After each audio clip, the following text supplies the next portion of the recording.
Welcome, everybody, to this week's lecture about socialism.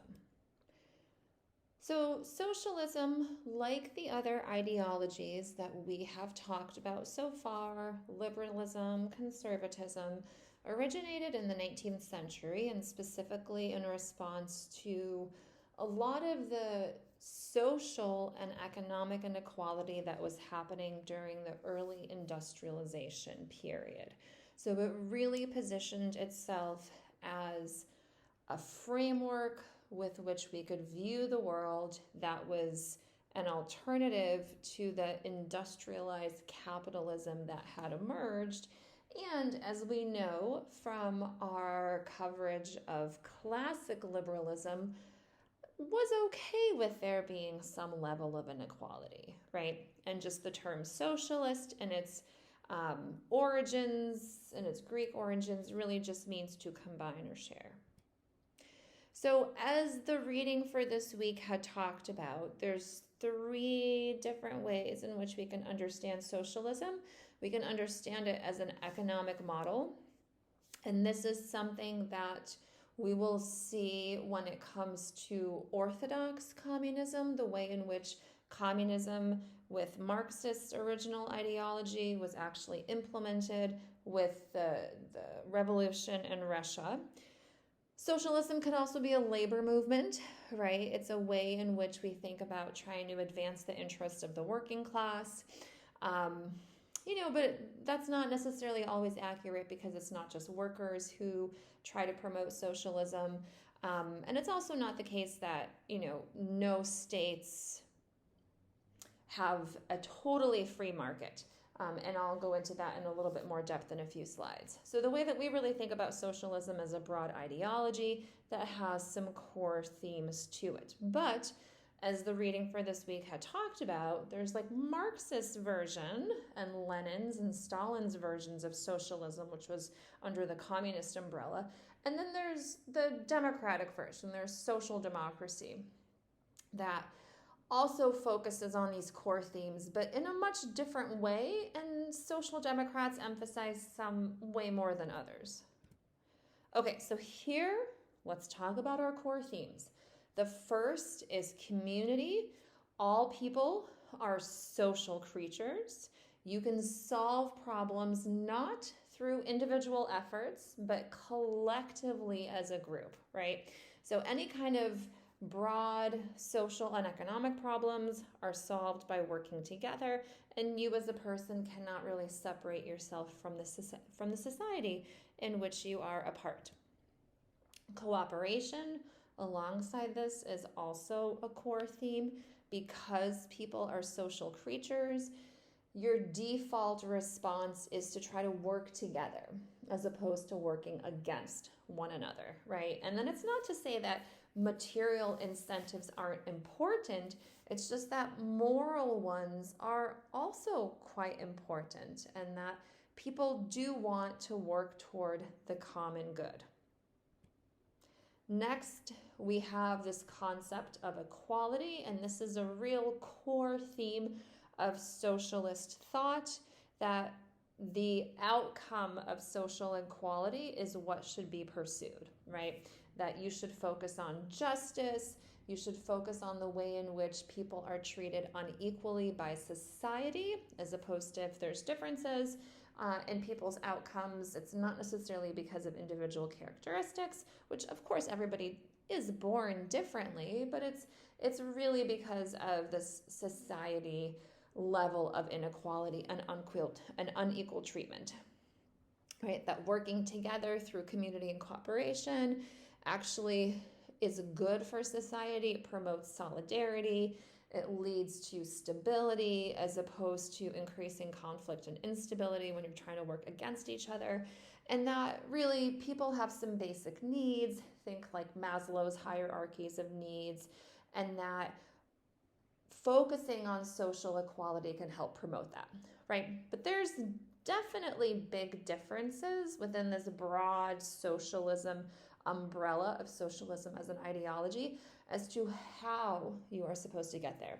So absolute social equality is something that was promoted by Marx and then Lenin, and then Stalin, right? That really you need to abolish private property, not private property like you own a bookcase, right? And you have your backpack and your books, but we're talking about private property like businesses, right? That you need to abolish that, and you have to collectivize all these industries, and you'd get to this grand utopia, which Marx was never clear how you were supposed to get there. So that's one version. Whereas social democrats don't think that you need to abolish private property, don't think you need to collectivize everything. We're really talking about relative social equality through things like progressive taxation, so taxing those who make more money at like a higher rate as opposed to having like a flat tax for everybody. Okay, another core theme of socialism has to do with class politics. Now, again, we have two kind of flavors of this, depending on if you fall into the kind of traditional communist Marxist camp or more of the social democratic camp. But generally, it's the idea that people are organized in classes, that social classes are the primary movers in politics and history. But how social classes are defined differs. So Marx's version really focused on economic classes. So it's all about class conflict. You have the people who basically own the productive wealth, the bourgeoisie, the capital owners, and you have the laborers, the proletariat, who live off of selling their labor to the bourgeoisie. Marx thought that there's no possibility for the two to cooperate. One, the capitalists, the bourgeoisie, are always going to try to exploit the workers, and so you inevitably get to class conflict, and class conflict leads to social revolution, which in his eyes was actually kind of a good thing. Then you have the social democratic version, which doesn't focus so much on who owns the means of production, but rather on income and status differences. So you might have white collar or non-manual workers like the middle class versus those who are blue collar or manual or working class individuals. But social democrats try to actually emphasize that the differences between the two can be reduced, and you can have class harmony through economic and social interventions, right? And what we've seen across the world is that class identity has actually declined for a lot of people. When people think about themselves, they might think about their identity as not so much belonging to a particular economic class, but to other aspects of identity, right? And then another theme of socialism has to do with common ownership of property, right? And again, we see differences here.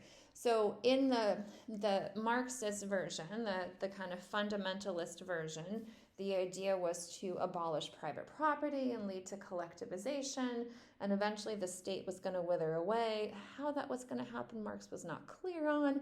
And then the Bolshevik Revolution that introduced the Soviet Union also had a similar idea about private property, but it ended up being nationalized and owned, and that led to state socialism, right? Whereas social democrats have a different perspective. Limited privatization, things like important industries, coal, steel, electricity, gas, but really this leads to a mixed economy where you have a free market in combination with the state intervening a bit more to say like regulate businesses and protect the environment and things like that, right? And among social democrats, especially since after World War II, there's been a move away from this like politics of ownership, as it might be called, to just focusing on equality and justice, right? But generally, one thing that we can say about the fundamentalist version of socialism as well as social democracy is that there is this idea that private property, at least in the sense of when it's distributed unequally, can lead to more competition, and that there should be some efforts to ameliorate that. All right, so having talked about the core themes, I want to show you a few slides about communism, and then we'll talk a little bit more about the distinction between socialism and social democracy, especially if we're thinking about socialism as like an economic system, because sometimes socialism, the way that the term is used, conflates an economic version of socialism with social democracy. So, communism. I really like this. I don't always start a revolution, but when I do it with class. I think this does a nice job in summarizing Marx's view of the world. So here's just some key terms that we need to know about Marx. Marx really saw the world through an economic lens, right? That what drives human history and change in society is all about economics, who controls what, who's exploiting whom, right? The mode of production is any type of economic system in a given period.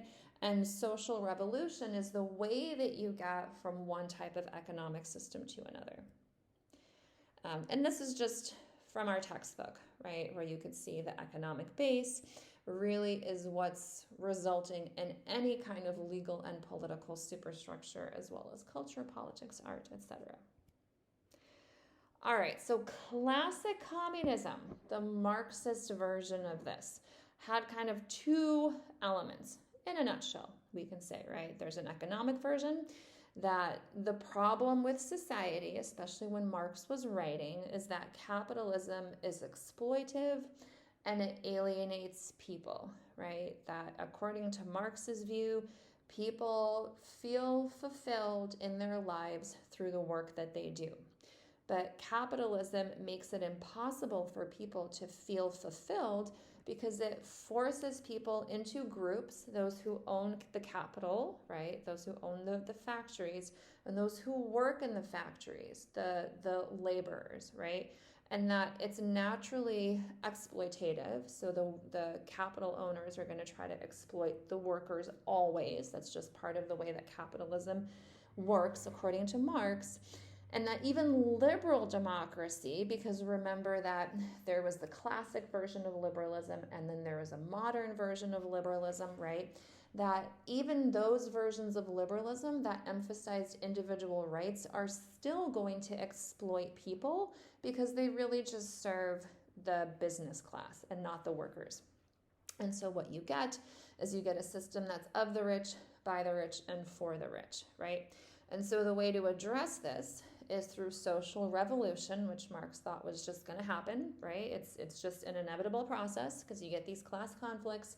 You get people who are in the working class or in this proletariat who recognize that they're going to be or that they're being exploited, who are going to rise up and are going to change the system so that it benefits not just them, but everyone.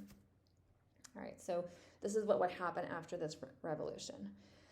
So basically, the problem that classic communism was trying to address is that private property and markets lead to inequality, right? What you want to do is you want to create equality by eliminating its origins, right? The private property and the markets. And the way that you're going to do this is through a social revolution. So Marx talked about two stages of this social revolution, right? First, you're going to have socialism, with basically a dictatorship of the working class, right? You'd have a big enough working class where they're able to overthrow the current system and they're going to be in charge. There's not going to be any civil society being those associations that are bigger than your family, but not the government and not organized by the government, right? So there'd be no civil society. You have the dictatorship of the workers.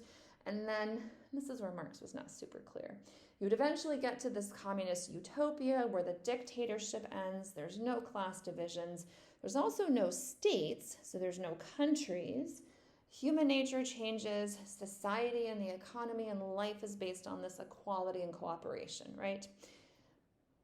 Not clear how we would get there, but that's the way that Marx had envisioned it. And this is Marx's phases of human history. Start with feudalism, you have a revolution, right? You've got this capitalist democracy, you have a revolution of the proletariat, you have a dictatorship of the proletariat, aka socialism per Marx, and then you have a communist utopia where there is no more state. So here's one way to think about which phase in Marx's version of history are you in. Do the workers own and control the means of production? If nope, that's not it, then you do not have socialism or communism, right? And this is an important point to make because sometimes the term socialism gets thrown around and conflates this version of socialism per Marx with social democracy. So just to be clear, right, if the workers do not own and control the means of production, then you do not have socialism or communism. If you do, right, then the question that we ask is, have both money and the state been abolished? If they've not been abolished, we have socialism, per Marx, right? This Marx's version of classic communism. If it has been abolished, then we have communism. And we have never had true communism because never have we seen in the modern age states and or money been abolished. So that's classic communism. That's the idea of Marx. What happened in reality is orthodox communism, as it's called, right? You had a Russian Revolution in 1917. Here's Lenin standing before a crowd. They had a coup, right? So they overthrew the government and made themselves in charge.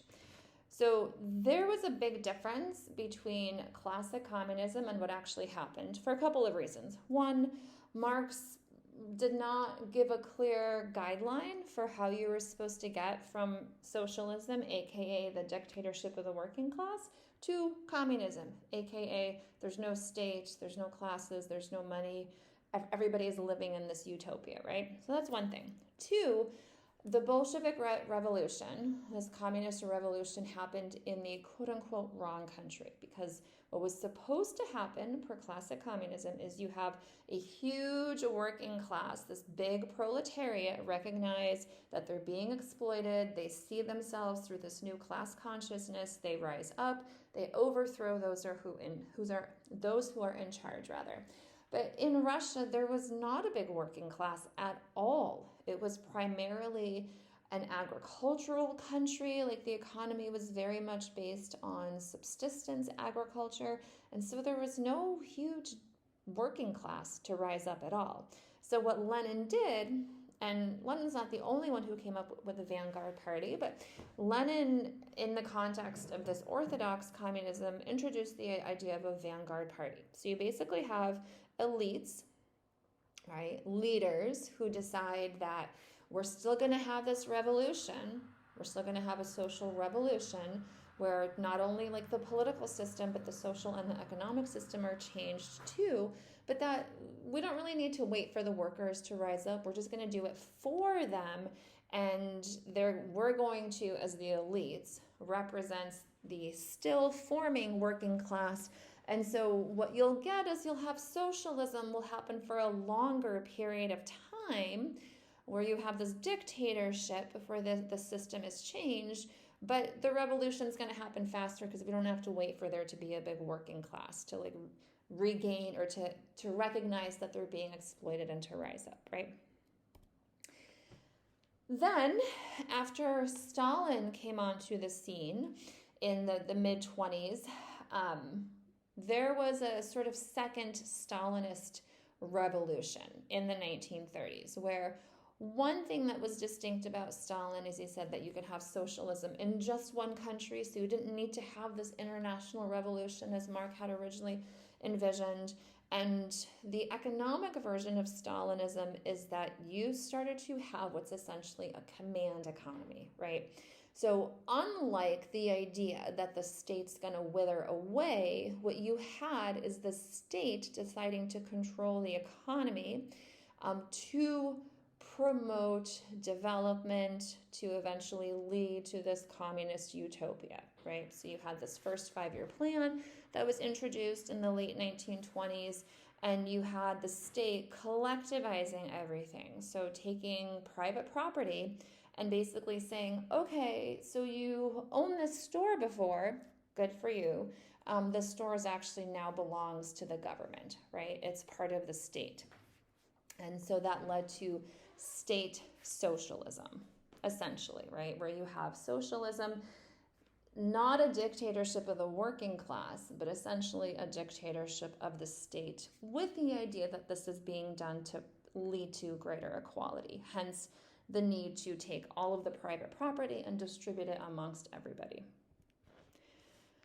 Now, what happened though in the process is that you ended up getting a dictatorship essentially of elites, right? The idea that we're going to have a dictatorship through this vanguard party that's going to lead to equality for all never actually was realized in practice. So the political version of Stalinism basically meant that the USSR became a totalitarian regime. And this is a little infographic here for you all about what totalitarian regimes are, right?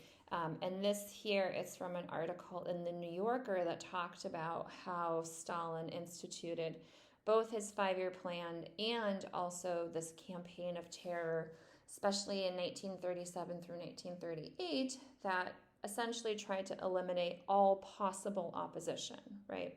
So Marxism originated under this umbrella of socialist ideology as a political ideology to try to promote equality, and what you ended up getting was a dictatorship that controlled all of society. So not a lot of equality and justice there. The Communist Party controlled everything, right? You had a dictatorship of the elites, who were called the nomenklatura. And it's true that development did occur, right, which was the whole point of this 5-year plan, the whole point of that we're going to eventually, everybody's boats are going to rise up together because we're going to eliminate private property and we're all going to do much better. And that did happen in the sense that the Soviet Union developed and grew, especially because it industrialized. But it started to kind of taper off, especially because through this dictatorship of the elites, you had a lot of corruption occurring. And so ultimately, Marx's goal of having a more equal society, in practice in the Soviet Union, it led to the same type of inequality that capitalism had caused, per Marx. And then these are the communist regimes that were around in the 1980s, right, when you had still the Soviet Union, and the ones that are italicized are still controlled by a communist party, which is not to say that they're necessarily communist in the sense of having the same type of command economy that we saw in the Soviet Union. You can have a communist party like China does, but still promote private property and try to economically liberalize, and especially try to export the goods that you make in your country, so you can be more economically liberal but still be considered a communist party. All right, so let's talk briefly about socialism and social democracy. Now, market economies are pretty universal today. And here are some terms if we're going to talk about the market, capitalism, and the state, right? A command economy, the state socialism, that's what we saw with Stalin's 5-year plan, and then multiple 5-year plans that ensued. And this pretty much ended after the Cold War. And here's just another way to think about the difference between market economies versus command economies. Right? Now, in a capitalist country, so in a market economy, even though we talk about the invisible hand of the market, right, and that's what we should try to do, think back to like classic liberalism again with laissez-faire economics, there's still a role for the state, right? Even in a country that really tries to promote free market principles. And we're going to connect this to social democracy and socialism very shortly, so just hang tight. All right, so the state has essential roles. So for capitalism to work, for the free market to work, you need to have a state, right? So a state, you can kind of think about like a country that is providing things like national security, personal security, protecting property and contract rights, issuing a currency, right? Things that you need for the market to function well. The state also has beneficial roles that it can provide. So it can do things like build roads and highways and have a public education system so you have a more educated workforce. So you can start to move from, producing more of like the low-skilled labor goods to more high-skilled labor goods so your economy grows. Some states do provide health care as a way of, well, we need to have healthy working or healthy workers so our economy and the market can work well, right? And the state will correct market failures. And here's just a slide that talks about what market failures are and their most common causes.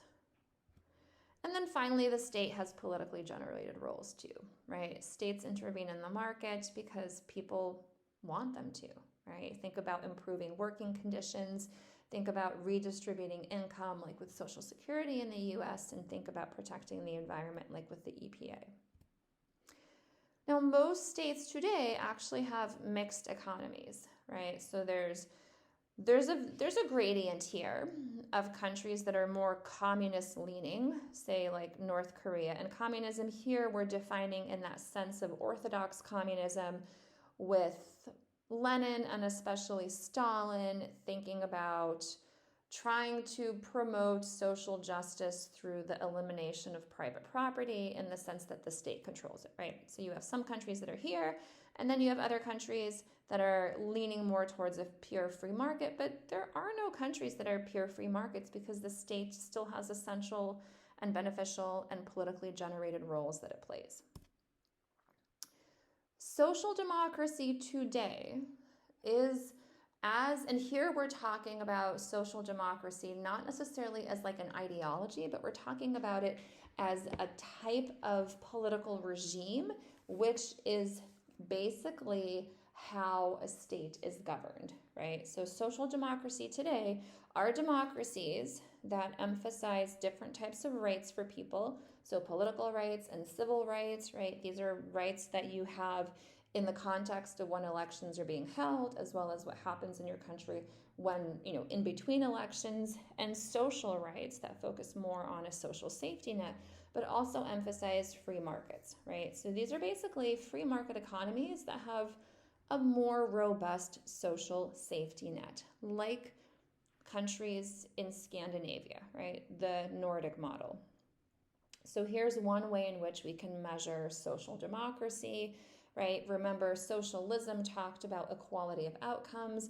So this is actually from a data collection project in Sweden called the Varieties of Democracy data set.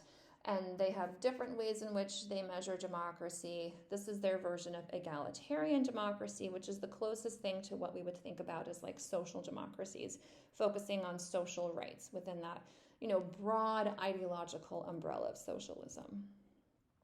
All right, so what I wanted to emphasize here, and this is where our lead up about the role of the state in the market, is we usually, and people have talked about, say, Denmark, Finland, Norway, Sweden as being social democracies. Some people have called them socialist, but remember, if we're talking about socialism in the sense of like that economic model of orthodox communism, that's definitely not what these countries are, and that's not the models that they practice. So this is from, and you can go to this website yourself if you want. This is the Fraser Institute. They measure economic freedom in the world, and you can see that it's really actually hard to differentiate which of these are the US, although it's in the green. I don't think these are colorblind friendly, unfortunately.